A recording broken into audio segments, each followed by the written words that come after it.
Del Parlamento, como ustedes bien saben, la Comisión de Constitución ha planteado una propuesta de ley para que el Parlamento de la República regrese a la condición que tenía antes, es decir, que no exista ya una sola Cámara, que es la unicameralidad, conformada por 130 parlamentarios, a los que la mayoría de gente, y lo dicen así las encuestas, no quiere, no respeta, no le genera ningún tipo de confianza, para volver a las dos cámaras, es decir, la bicameralidad, una Cámara de Senadores y una Cámara de Diputados. Sobre esto, que es un tema del que se viene hablando y se debate desde hace ya buen tiempo, el Instituto Integración realizó un sondeo a 2.200 peruanos, ojo, no solamente en Lima, sino a nivel nacional, y los resultados son los siguientes. Llamativos, dignos para ser analizados, como lo vamos a hacer en un rato más con mi invitado. El 50% de los peruanos prefiere una sola cámara, como viene sucediendo ahora, ¿ok? Esto en Perú urbano. En Lima, el 52%, ¿ok?, prefiere la unicameralidad. En el norte, el 45%. En el norte de nuestro país, el 45% dice que prefiere la unicameralidad versus un 46%. En el centro, la situación es así, 45 versus 38%. En la costa sur, 57 contra 30. En la Sierra Sur, ahí tenemos otro cuadro, 43.0 quiere que las cosas sigan como hasta ahora, y el 42, no es mucha la diferencia, preferirían dos cámaras, senadores y diputados. En el oriente, la selva peruana, ya ustedes lo vieron, pasó rapidísimo, ahí está. Población que confía en el Congreso.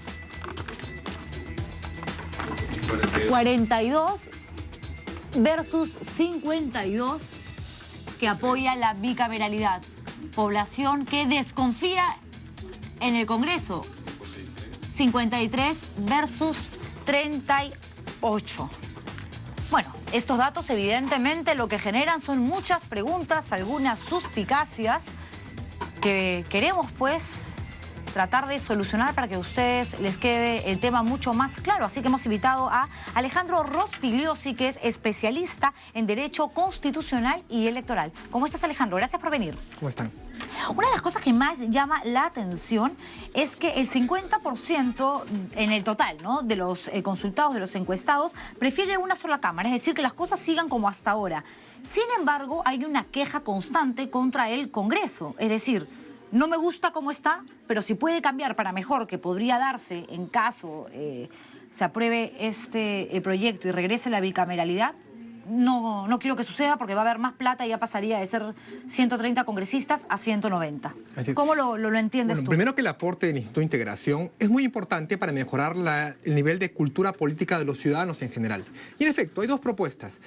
Seguir como estamos, que es unicameralidad, una sola cámara con 130 congresistas, o la otra propuesta es dos cámaras, Cámara de Diputados y Cámara de Senadores, 130 congresistas y 60 senadores. En América Latina solamente hay dos países que son unicamerales, Perú y Ecuador. El resto son bicamerales.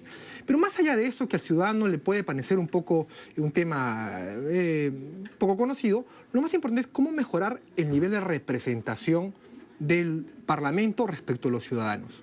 Hay estudios como de Vanderbilt University, que tenemos aquí, en el cual hace una encuesta en Latinoamérica, la POP, y uno puede apreciar que el nivel de aceptación de los parlamentos en general en el mundo es muy bajo. En países con culturas democráticas muy importantes como Estados Unidos, también el Parlamento no tiene un alto nivel de aceptación. Y es por eso que en el mundo se habla cómo mejorar esa conectividad entre electores, entre ciudadanos y sus parlamentarios. De acuerdo, porque además se hizo un estudio para determinar qué porcentaje de aceptación tienen los congresos, ya sean unicamerales o bicamerales, y la diferencia no es mucha. Por ejemplo, tiene una buena imagen la bicameralidad, 27%, versus un 20% de la unicameralidad. Estamos hablando de una diferencia de 7 puntos porcentuales que quizás a la larga no generarían o no deberían de dar pie a un cambio tan importante en nuestro Congreso, por ejemplo, porque las cosas se mantendrían casi igual, ¿o no? ¿O tú crees, bajo tu percepción, que sería mucho mejor, le haría mejor al país que hayan dos cámaras, senadores y diputados? En la literatura sobre materia en derecho constitucional tenemos diferentes autores que se contraponen. Por un lado tenemos al profesor Héctor Fix-Amudio y Karl Lowenstein, que refieren que la doble cámara es importante en un poder legislativo porque siempre el doble debate evita las precipitaciones, evita los apasionamientos políticos y en suma la demagogia. Pero por otro lado tenemos al ganador del premio Príncipe de Asturias como Giovanni Sartori, este profesor italiano, que refiere que no, que poner dos cámaras dentro de un poder legislativo lo debilita a sí mismo. Hace las normas mucho más lentas y poco expeditivas. Entonces, hay de ambos lados. Yo creo que lo más importante en este debate es cómo mejorar la calidad de representación. Gracias a lo que el Parlamento aprobó tiempo atrás, la hoja de vida, esta ley que exige que todos los candidatos a gobiernos regionales, municipales o al Congreso presenten una hoja de vida, su background, su currículum. Sí, pero ya vemos que en muchos casos inventan cualquier cosa, se alucinan que tienen 4 maestrías y no han terminado ni el colegio, y esto es producto de dos cosas. En primer lugar, la hoja de vida no es más que una declaración jurada, es decir, lo que tú estás comprometiéndote es a decir la verdad, pero si mientes, ya por ahí que te castigan si te ampayan, pero tampoco te están exigiendo una copia certificada de toda la información que estás avalando en una candidatura. Y dos, que para ser congresista no se necesitan, al menos en el Perú, más que 3 cosas: ser peruano de nacimiento, ser mayor de 25 años y gozar del derecho de votar. Nada más. En el mundo es así, porque tener un título profesional o un PhD no te garantiza ser un buen congresista. Pero la hoja, hoy nos enteramos de todas estas cosas y he visto muy bien en tu programa que has difundido candidatos con sentencias penales, con una serie de cuestionamientos. Pero es gracias a este formato de hoja de vida. Si no lo hubiese, ni nos enteraríamos. Es un paso adelante. ¿Que el formato debe mejorar? Claro que sí. No contempla la obligatoriedad de declaración jurada de bienes, de propiedades, de ingresos. No es obligatorio. ¿Debe mejorar? Claro que sí. Pero si quieres un paso adelante para reducir la asimetría de información entre candidatos y electores. Pero además hay mucho más que hacer. Por ejemplo, los partidos políticos les exigimos revisar bien a quienes ponen en su lista de candidatos. Sí, pero ¿acaso hay alguna norma que permita que los partidos políticos reciban esa información del Poder Judicial, del Ministerio Público, de SUNARP? No la hay. Entonces, una propuesta de mejora es darle a los partidos políticos la herramienta de que ellos, en su época, en su etapa previa a los procesos electorales, que es la democracia interna, puedan pedir información al Poder Judicial, al Ministerio Público, para que estos registros le den la información a los partidos políticos. Porque ni ellos mismos saben a quién están colocando a veces, porque el candidato les puede ocultar información al propio partido político. ¿Y qué es generalmente lo que pasa? Y finalmente después quienes se tienen que hacer cargo de los errores o de las omisiones de los partidos políticos son los jurados electorales especiales y el Jurado Nacional de Elecciones, que tienen que dedicarse a otro tipo de asuntos. En los partidos políticos, sobre todo por su imagen y por mantener, digamos, la fuerza que en algún momento tuvieron, porque hoy en día están bastante venidos, a menos la mayoría, pues ser más exigentes. ¿Quieres vestir mi camiseta? ¿Quieres que mi partido, mi organización te represente? Esto tiene un valor moral, eso es un valor ético. Di la verdad, quiero ver tus antecedentes, como cuando vas a un trabajo a veces te piden antecedentes penales, judiciales, quiero saber cuántos hijos tienes, Infocorp, ahí ya, ¿tú estás bien? Postula. Mínimo, ¿no? Creo que usted lo ha resumido muy bien. En efecto, pero hay que dar al partido político la herramienta de poder cruzar información en las bases de datos y saber a qué candidato ponen el menú para el elector. Esa herramienta hoy no la tienen, por ejemplo.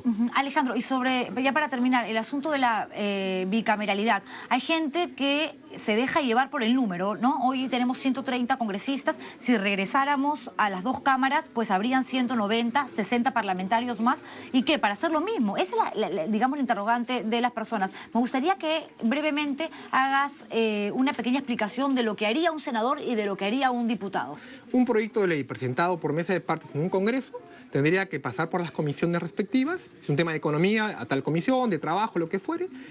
Será aprobado en comisión y de allí elevarse a la Cámara de Diputados. De ser aprobado allí, luego tendría que pasar un tercer paso a la Cámara de Senadores. Entonces el proceso sería más lento, sí, pero para algunos sería más reflexivo.